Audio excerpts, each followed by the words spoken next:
Welcome everyone to an episode of the Strategy Wargamers. Today we're featuring Lock and Load developers Mark Walker and Tom Proudfoot. I'll start with you, Mark. How you doing, and welcome to the show. I'm doing fantastic. I wish my camera was working. I look a lot like George Clooney. Awesome. And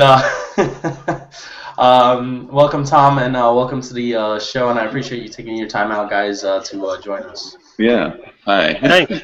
I don't look like George Clooney.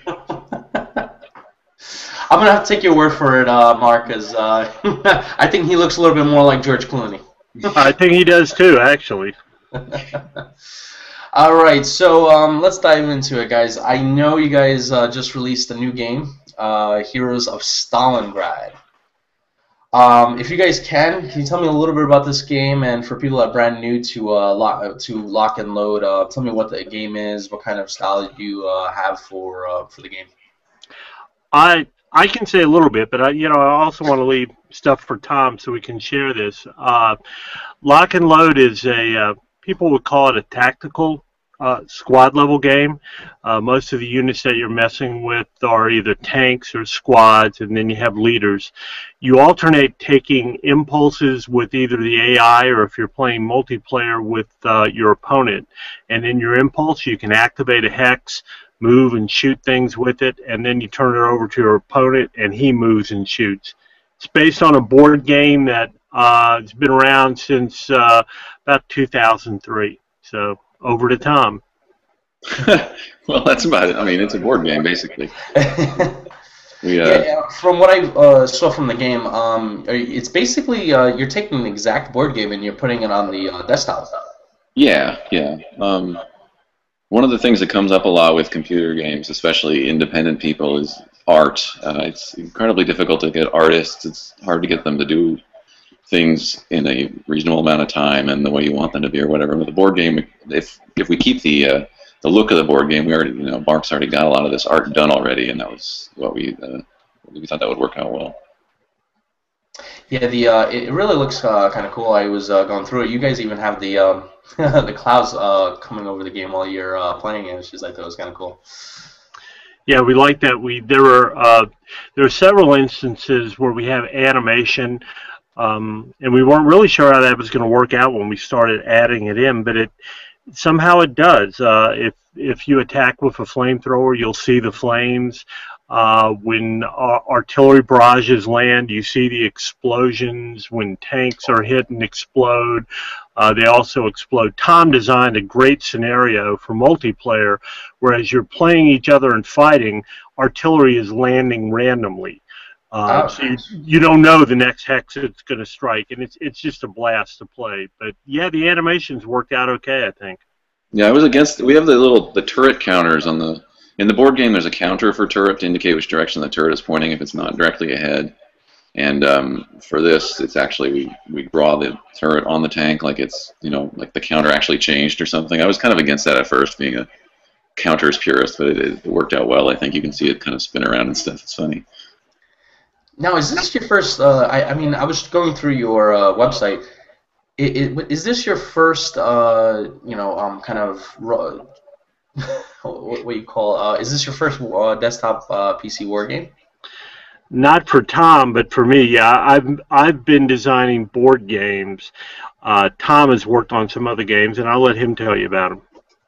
I have a mottled background, I guess. I did when I was in college, I did basically a Ultima-like role-playing game. That was in Pascal, and then I got a job out of college working on Panzer General Online. It was basically a couple of years after they did Panzer General, they wanted to make it online with this. The internet was not as fancy back then, so there were these multiplayer services called MPlayer and 10, and so it was a process of converting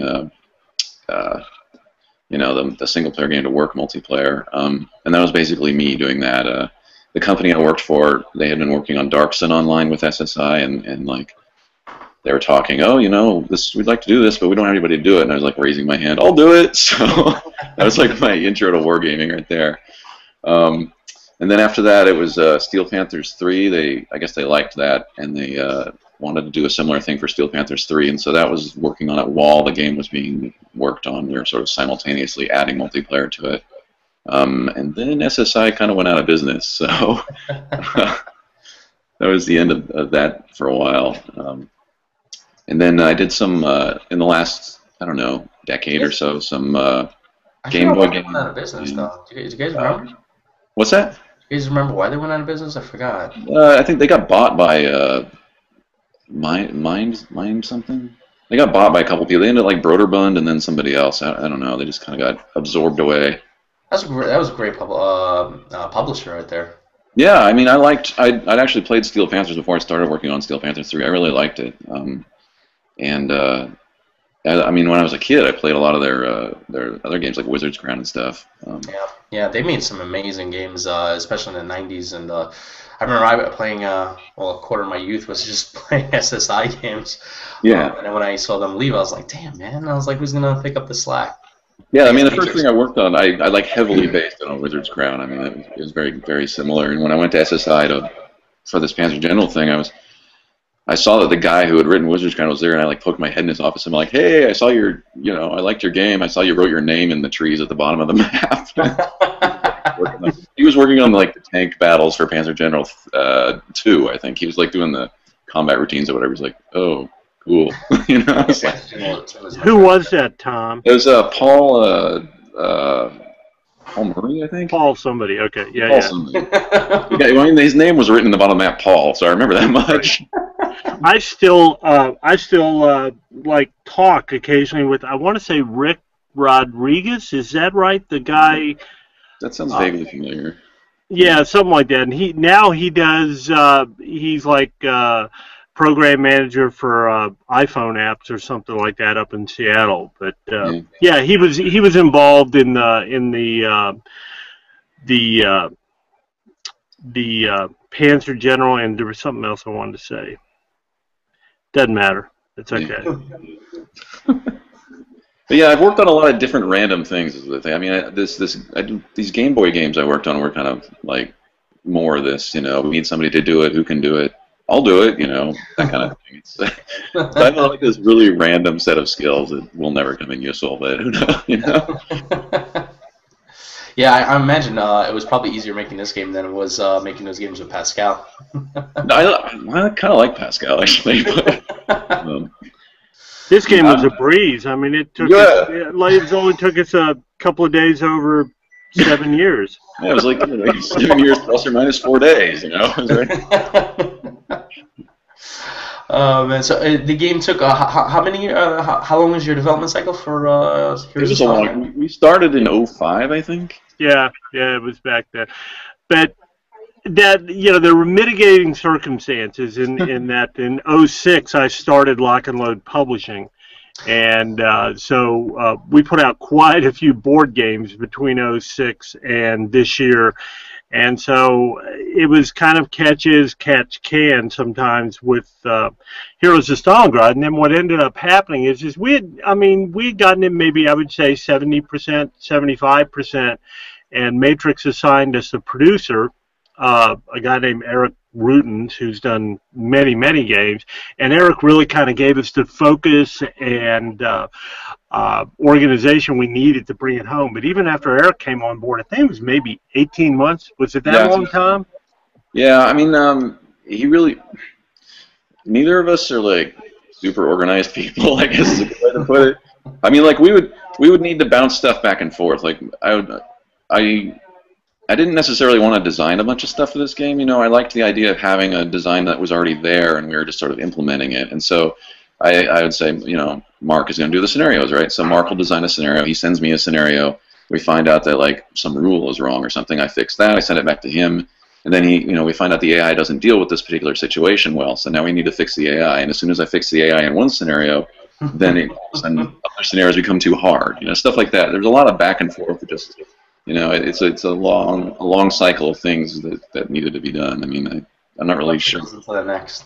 Yeah, if we were like sitting in the same room and it was all compressed down, then I think it would have been like 3 years max. I think more like 2 weeks probably. Yeah.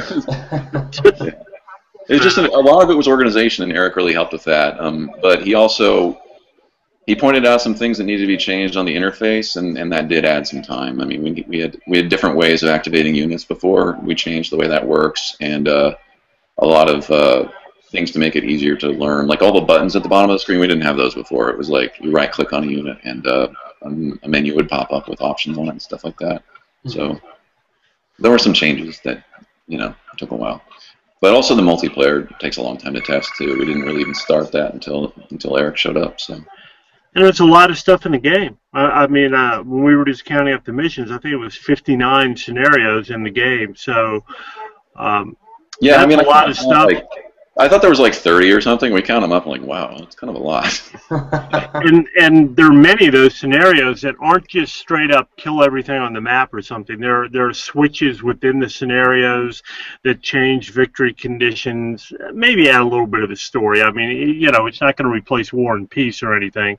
But so those are the scenarios Tom's talking about, where I would say, hey, Tom, can you do a thing like, once they advance 3 hexes, they run into a partisan woman who says the building over there has scientists and you have to rescue them. And then when you approach the building, the scientists come out and you capture a truck. And he would go, I guess if I have to, I can do that. And then it would take a while to get that all working. So there were a lot of those kind of scenarios in there. The with the Heroes of Stalingrad, I was going through your game catalog here, and you guys do have a lot of games. How many are of them desktop based, like that I could play on the PC? Whose game catalog, Matrix or Lock and Load Publishing? Lock and Load Publishing. I'm sorry. None. That's an easy question to answer. Okay. Yeah, this is it. Yeah, they're all board games. Oh, okay, yeah, because I was going through some of them, and I was like, oh man, I hope this is for the computer. I was like. No, they're all board games. Okay. Are you guys considering bringing them to the PCs? Like, is this the first step? It's definitely the first step. It's in the Lock and Load franchise, I can say that. I mean, Tom and I are talking about expansions, and that's all we've done so far. We're both interested in the idea. We like working together. At least I think Tom likes working with me. But we don't know what the first expansion is even yet. We know we want to get on it quickly, but we have a call set up with some principals in Matrix this week, and they're going to advise us on what they think might be a good idea. And Tom and I will take our ideas and come up with what will be next, I guess.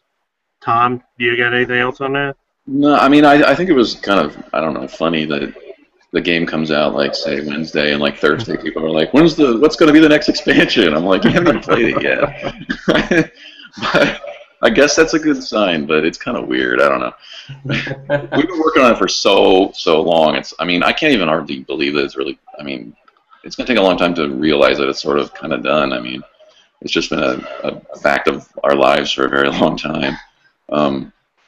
But yeah, I mean, there's a lot of things I like about the other parts of Lock and Load. Like, I mean, Mark's been working on his Heroes of the Pacific. That's almost done, I hear, right? It is, yeah. Yeah.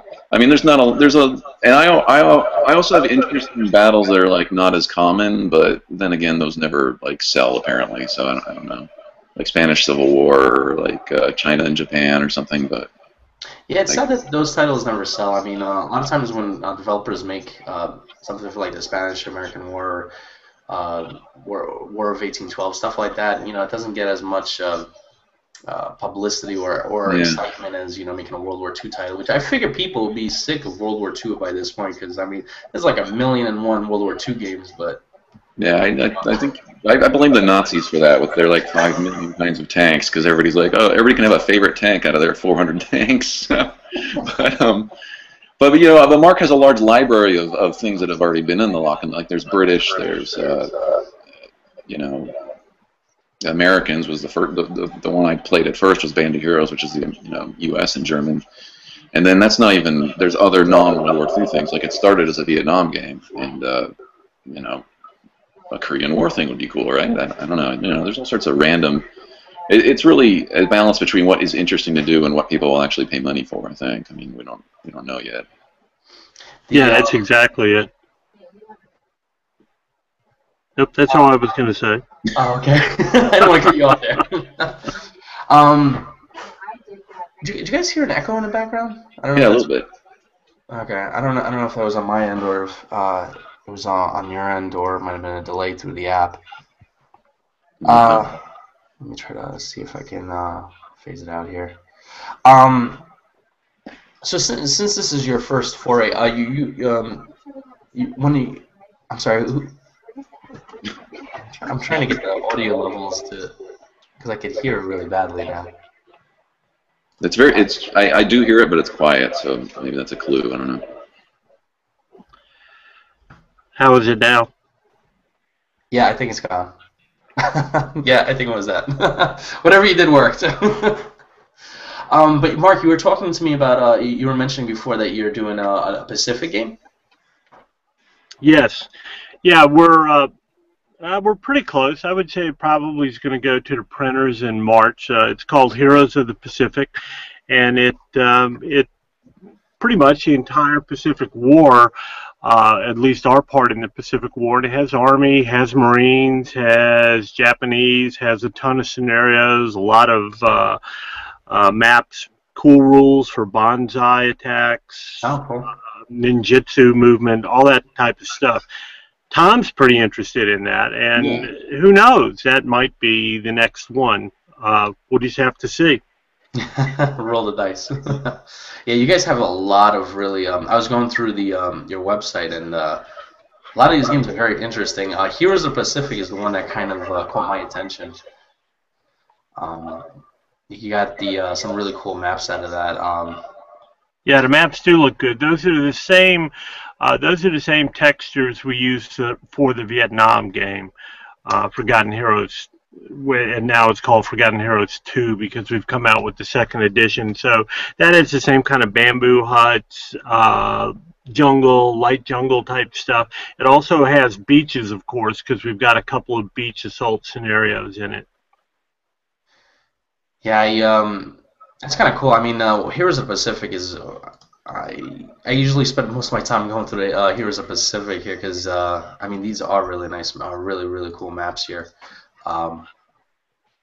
Hopefully, maybe that's the next one. But what made you guys decide to go into the computer? Because I mean, all these games that you have here are for the board game. What kind of gave you that nudge? A friend of mine who has to remain semi-anonymous that owns a major magazine group has always been interested in the board games, and when I was at E3, I don't know, what was it now, 20 years ago, I guess, not really, but 6-7 years ago, and he came up to me and said, would you be interested in making it a computer game? And then the rest is history. He financed it, although I was incredibly naive back then as to what financing actually would be needed, but he financed it, and here we are 7 years later with a computer game. So that's more or less how it happened.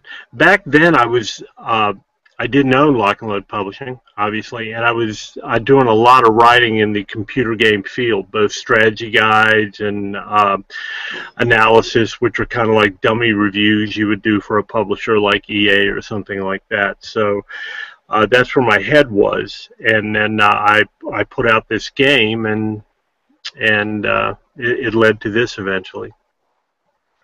Yeah, because these board games would. I'm sure he probably was.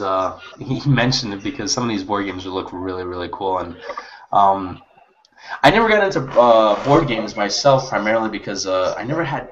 Most of my friends were never into into board games. They're spent their time playing football and all that stuff, which they also try to get me to partake. But I remember growing up, I was playing games like Axis and Allies, and had some of my friends been able to play board games, I would have definitely jumped into getting some of your titles here. You know, I still like doing both, and I don't know about Tom. He can answer for himself. I think he's a little bit the same way. I like gaming on the iPad. I like gaming on the 360. I played XCOM all the way through last year, start to finish.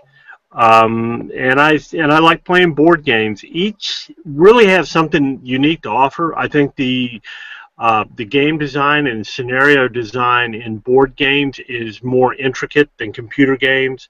It's very easy to write a special rule for a scenario that creates unique victory conditions. It's so much more tougher to program that rule. So I don't know, Tom, do you play board games too?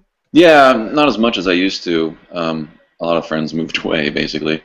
But yeah, no. The easy thing, board games. I think they're just different. I mean, board games are much more sociable. You're sitting there with friends and like talking about other stuff at the same time, and so on and so forth. And you can see them. I mean, on a computer. I mean, we try what we can to make multiplayer computer games be sociable, but well, now I'm echoing. I don't think it's on my end. I didn't touch anything. I don't have anything to touch. Yeah. It might be lagging. Black so. magic. Right. Yeah. But I play lots of games. I mean, all different sorts, really. I just, Yeah, I mean, one big thing which I mean, you were mentioning iPad games. You guys ever consider maybe doing something like that down the line? I mean, sure, we would always consider it, but I mean, there are no concrete plans right now. Yeah, there are difficulties with. I mean, a lot of this game uses DirectX stuff. On an iPad, that's going to be Mac stuff. It depends. I mean, I'm not even sure if it's possible. We'd have to investigate that further. So the game uses DirectX 11? 9, I believe. Oh, okay. It's just that all the rendering stuff would have to be redone, basically, because it's not using like Unity or anything. So. Oh, okay. So my next question, this is probably going to be a more in-depth one, but what challenges have you faced making this game? Yeah, I figured that. None. That was a breeze. Like, do you want me to get you the list? It was what challenges? To try to answer succinctly, I've done board games. I've written novels. Tom's written novels. You did a nano. You did a yeah. I've written books. All this stuff. And the reason I'm telling you this is I've done all that, deployed overseas with the Navy. None of it holds a candle to making a computer game. I mean, it's an extremely involved, detailed, and lengthy process.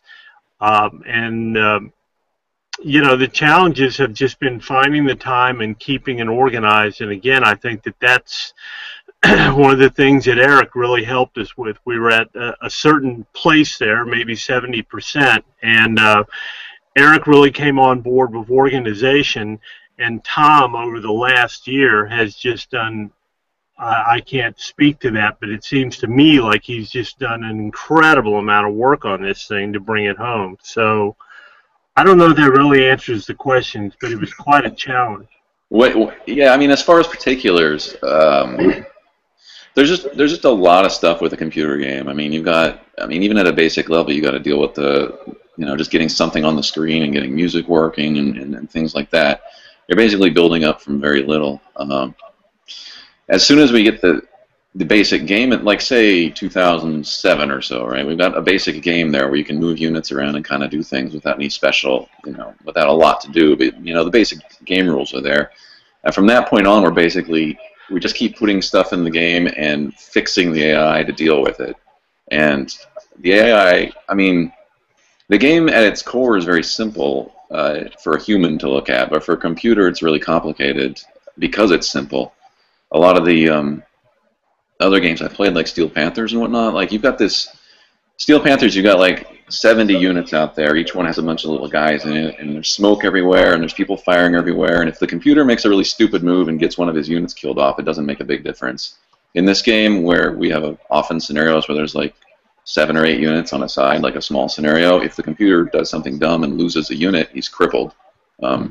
It's really obvious when he does something stupid. So. And the AI, let me jump in here. The AI, and this is the last compliment I'm going to pay Tom. Okay, so Ever? get over yourself, ever.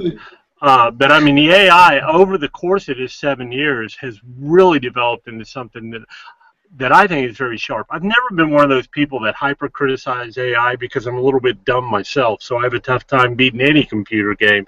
But Tom's AI will do stuff like prioritize its targeting, and it knocks me out. I mean, it'll be one of the things that is commonly done in lock and load is you'll have a stack of units. You don't want to move that whole stack because then an enemy might fire on them and bad things would happen to all the units. So what you'll do is you'll move one of them. You'll move the least valuable unit and hope you draw fire. Well, okay, most computer AIs are stupid enough that they go, oh, hell yeah, I'll shoot at that unit. Tom's has actually developed to the point where you'll try that type of tactic. It won't shoot, and you'll go, okay, well, I guess the AI is too stupid to shoot. You move the valuable people out there, and it nails them. Ooh, so wow. Even at this point, I still, as much as sometimes this game would be running out of my ears, there are still times I boot up a scenario to test, to work with, or whatever, and end up completely enjoying myself and forgetting that I'm supposed to be working. Well, yeah, I mean, one of the last things we did is Mark ran through the German campaign and I ran through the Soviet campaign, and I was like, oh, you know, this many years, I'm really sick of this game. But I was like 3 or 4 scenarios in a Soviet campaign, and I was like, what? This actually might turn out to be fun. I'm kind of surprised here because I was like watching it do its stuff, and I'm like, this is actually sort of working. You know, it's like a miracle. But you know, you work on the thing for so long, and you get sort of a warped perspective of it. I'm pleasantly surprised that a lot of people seem to be liking it on the forum. I mean, we kind of put it out there and cross our fingers and hope that somebody likes it. And fortunately, some seem to. It's a lot seem to. I mean, I like watching the AI do its stuff. It's funny. I mean, it's just like, because it's a lot of stuff that it goes through, and it's interesting to see what it comes up with. The moving on to when it runs out there in the game, if you shake an enemy unit, and then you can freely melee him and kill him if you can get to him with another unit. And when I first put that in for the AI, it was funny to watch it just sort of do it on its own. Like, I didn't specifically tell it to do that. I told it that it would be a good idea, and then you know, it started doing it. It was kind of funny. It's like creating a monster, basically. I don't know. That stuff amuses me. Yeah, I know you guys got a. You know, I mean, with this game, I'll be honest. I mean, there's a lot of buzz around not only the Matrix Games forums, but even on the Wargamer.com forums and a few other ones. About this game, there's a lot of hype going around because this is technically your first foray into PC gaming. Yeah, I hope there's a lot of hype going around. I mean, I saw that the U.S. hockey team was promoting it after they beat the Russians, and I think that helped somewhat. Free marketing. Could you do a hockey AI, Tom? You could work that out. He's like, I need a vacation.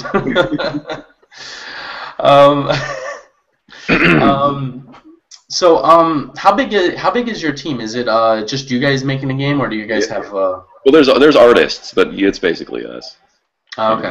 There was Tom and I. There's a map artist named Mark Von Marshall, who's quite an accomplished graphic artist, and then there were several counter artists: David Julian, Nicholas Scooby, and even an American, Pete Abrams.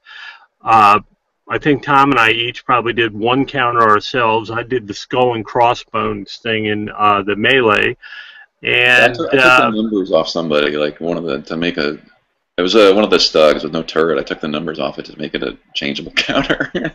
Yeah, so I mean, we're artists too, and there is a musician, Jeff Edwards, that did the theme song, which I really like, and I like even more that it gets negative comments of everyone that wants to hear the marching theme songs. And this is more or less kind of a bit of a rock song with some Eastern, I don't know, overtones. I don't even know how you would say it. A funny thing with the sound, and I always tell this story, so I hope Tom doesn't wince, but when we did the first voiceovers, excuse me, when the Germans rally during the rally phase, they give an exclamation, and one of their exclamations was, "Let's get 'em, boys."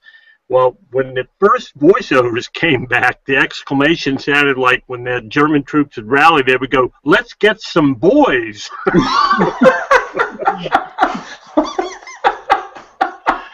Yeah, it was. It was even more funny the first time I heard it. That was good.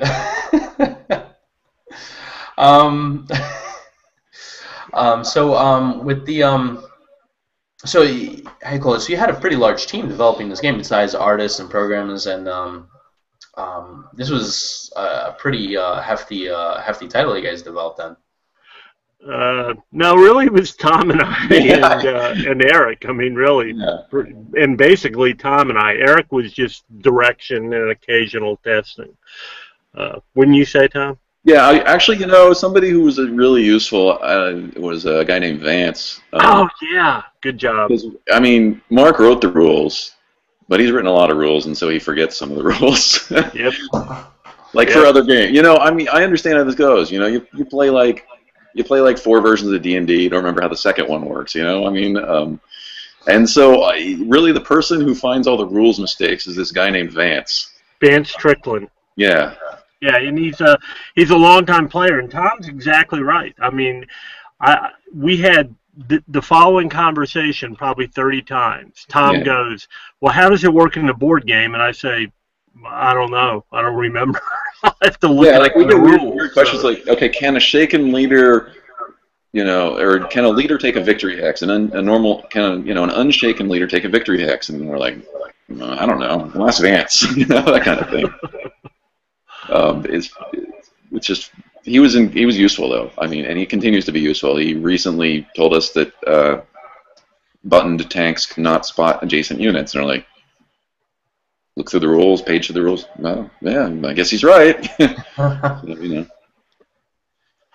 So the playtesters have been a big help. There's been a small number of very useful playtesters. I would say 5 or 6 probably. Mm-hmm. Are they guys that you guys from the forums that you guys chose, or are they contractors? No, Matrix sends out they send out a request. You've seen them for all the different companies requesting beta testers, and people apply to them, and then they will feed in beta testers as needed during the different phases of testing for the game. Oh, okay, cool. Yeah, it's not known forever. What? We've been on for a really long time too. I mean, I don't think at any given time there was more than like 3 or 4 really super active ones, but it just kept going. So there was a good number of them were cycled through. So with developing this game, was this more of a full-time position, full-time commitment, or was it like alongside your other? I don't know. Do you guys have 9-to-5 jobs, or is this kind of your? Well, with me, my 9-to-5 job is owning the Lock and Load Publishing, the board game company, and then this job fit in. It's kind of the same way I release board games. I may be working on several of them, and then when one gets close to ready, whatever the definition of close is, then it becomes the main focus and gets about 80% of my time. Well, Heroes of Stalingrad was kind of fitting in the cracks and crevices till probably, I don't know, the last 6 weeks or such, and then it started getting a good portion of my time. And Tom probably has his own answer there. Yeah, I had a few different projects going at the same time. Some of those Game Boy projects I mentioned, there was one in 2006, so that was some overlap, and then some of the, I mean, like they would come on a short period. Probably, I don't think any of them were more than 3 or 4 months, but it's just a way to pay bills, basically. Let's see. Trying to go through all my questions here. Trying to cover all my. Yeah, that's fine.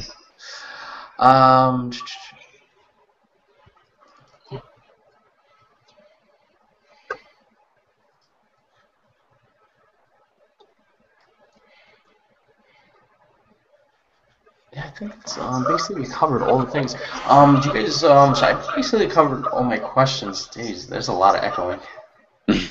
But I basically covered all the questions that I had for me personally. If anybody's in the, I know we only have I think one or two viewers, but if anybody that's watching, you guys can ask questions. There should be a UI on the left side of your screen, giving you access to the Q&A part, and you can ask questions to the developers if you have them. While we wait for that, I mean, do you guys want to dive into any topics, whether it be your next game or how more difficult this game was or anything like that? I mean, it was difficult, but it was a lot of fun. It's nice to have it done. Tom is still putting in.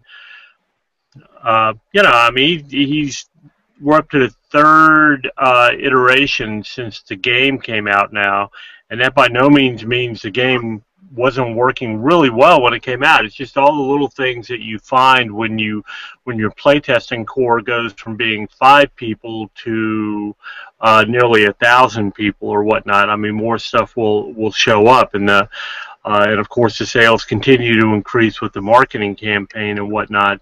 But it's been a lot of fun. I've enjoyed it, and I don't know. That's about it. How's your relationship with the Matrix games? Or have they? You were mentioning they provide beta testers. What other kind of support were they offering you guys? Pretty much anything. I mean, you can't do any programming support. I mean, so Tom does the entire thing because he has a handle on all of it. But they provided the animation, like you see with the dice and stuff like that. They provided the voiceovers. They provided they make the installer, which changes it from just being a zip file to something that you click on, you put in your serial number and all that. And of course, they're doing the PR campaign for it too. I like working with the folks at Matrix, but I'll shut up now, Tom. Well, I think honestly, the most important thing they provided was Eric. He kind of, he did a good job of getting us to finish. I mean, the hardest part of any game is finishing it. I've worked on a lot of games that are, I had 2 major projects that went all the way to the end and then were canceled at the very end, which is kind of depressing. Well, one was Fantasy General Online. That was awesome too. I still miss that one. Fantasy General was a great game. I love that. Yeah, for the online version, we added a character, like an undead necromancer guy, and we were like literally in like a week done from testing, and they canceled it. It was kind of annoying. All that work, really? Yeah.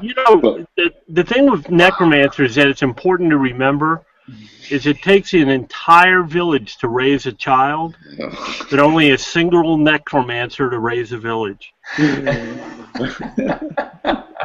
That's good. I like that. But yeah, you can say like, "Oh, I'm 95% of the done with this game," and you're really only 50% done with the game. That last little bit takes a lot of effort and a lot of time. And Eric really helped with coordinating all that. I don't think we can overestimate. He's the one who got it done, basically. I mean, by whatever he does. I mean, we just get, we talk him on the phone once a week, and he like arranges all this testing and whatnot, and prioritizes stuff.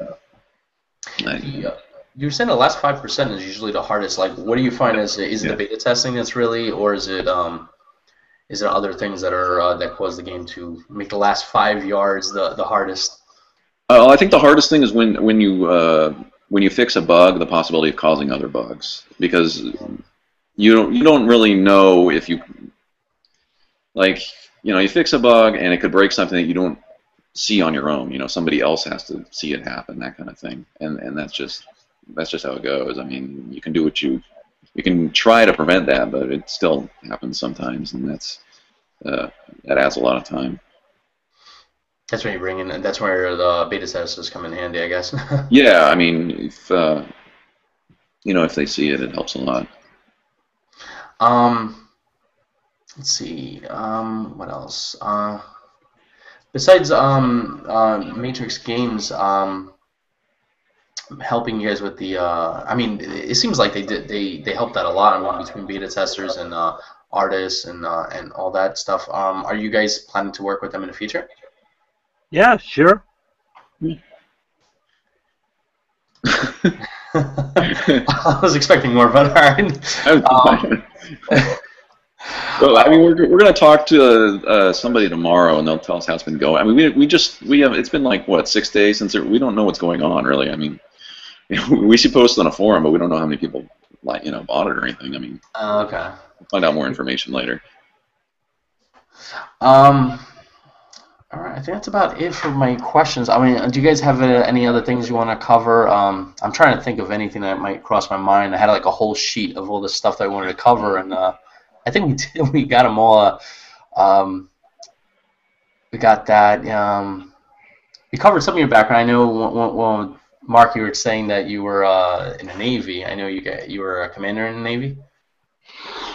Yes, I'm guilty as charged. Yeah, I was. How long were you in the Navy for? 17 years active, 6 in the reserve. Jeez, wow. That definitely beats my 6. What did you do? I just did National Guard. I did National Guard and the State Guard. I don't know if you guys are familiar with what the State Guard is. It's basically a National Guard reserve. No, I wasn't familiar with that. No. They're if you type in statedefenseforce.com, I think that's the link, statedefenseforce.com, yeah, and it'll give you some information about what they do. It's in essence, it's like if the National Guard is driving 10 trucks up to Fort Sill, and they only got 5 drivers, they go and say, all right, who's MOS qualified? Let me grab you 5, and we'll drive the trucks up. But I did that with them. I did like Homeland Defense, chemical warfare, and all the nasty stuff. So that wasn't fun. But then I got into gaming, so I got into technology, so I decided to go and follow my other dream. It sounds interesting. Well, I mean, you definitely got me beat. I mean, you got all those years active duty. I mean, commander in the Navy. Were you like in charge of a ship or? I was in charge of the United States, basically. It was just everything was passing through me at that point. No, I was I was in a specialty called EOD, which is explosive ordnance disposal.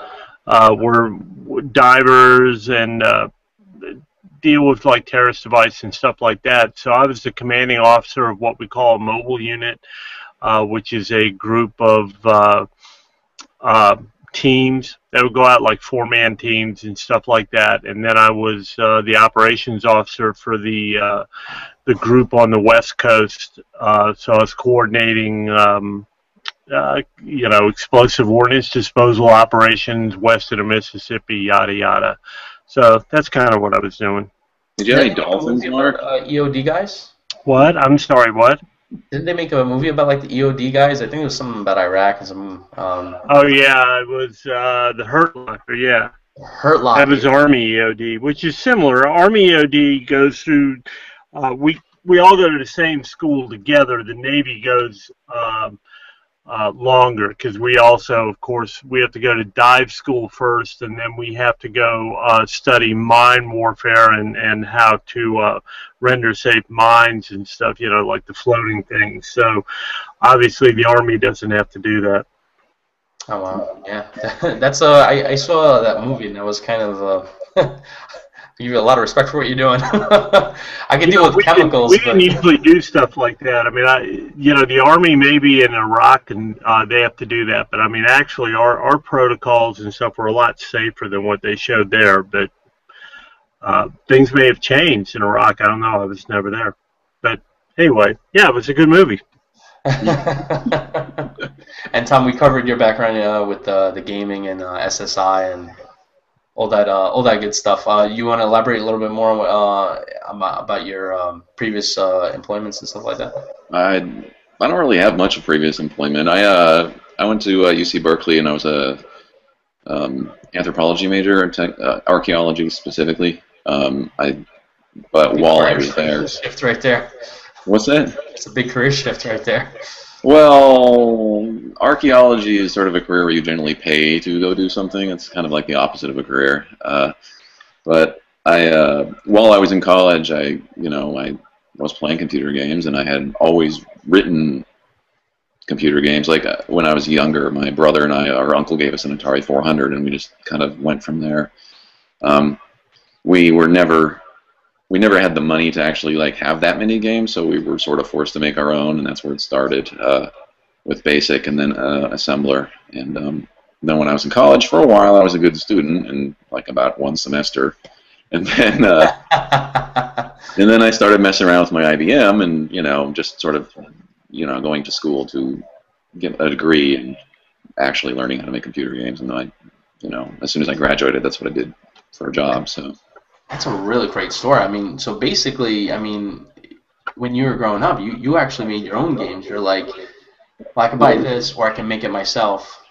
Well, we had sort of a interest. When we grew up, we moved from a small suburb outside San Francisco called Concord. We moved to the country basically, and we didn't have electricity until I was like 13, I think. Oh wow. And so when the power lines finally reached our house. My uncle got us a computer for Christmas one year, this Atari 400, and so having been deprived of such lovely devices for so long, we sort of like launched into it with a frenzy, and that can keep us off of it, really. Wow, that's a really great story. I hope that's in your book. No, it's not. No, my dad would do stuff like since we did. He would hook up our black and white TV to a 12-volt car battery so we could watch TV, that kind of thing. It was, nice. That is. Yeah. How long will a TV run on a 12-volt battery? Well, you could tell. It'd start getting low because a white line would appear across the middle of the screen, and you're like, okay, it's about to switch the battery with the one in the car. Wow. And so then, how would you charge the battery? You just switch it with the one in the car. Nice. Nice. Somebody be outside in the car doing laps around the house. Yeah. It's almost ready. It would last a good while. I'd say at least a week. I mean, I was pretty young. We got electricity when I was in junior high, so I don't really remember how long it would go without, but it was a ways. I mean, we had a Atari 2600 as well.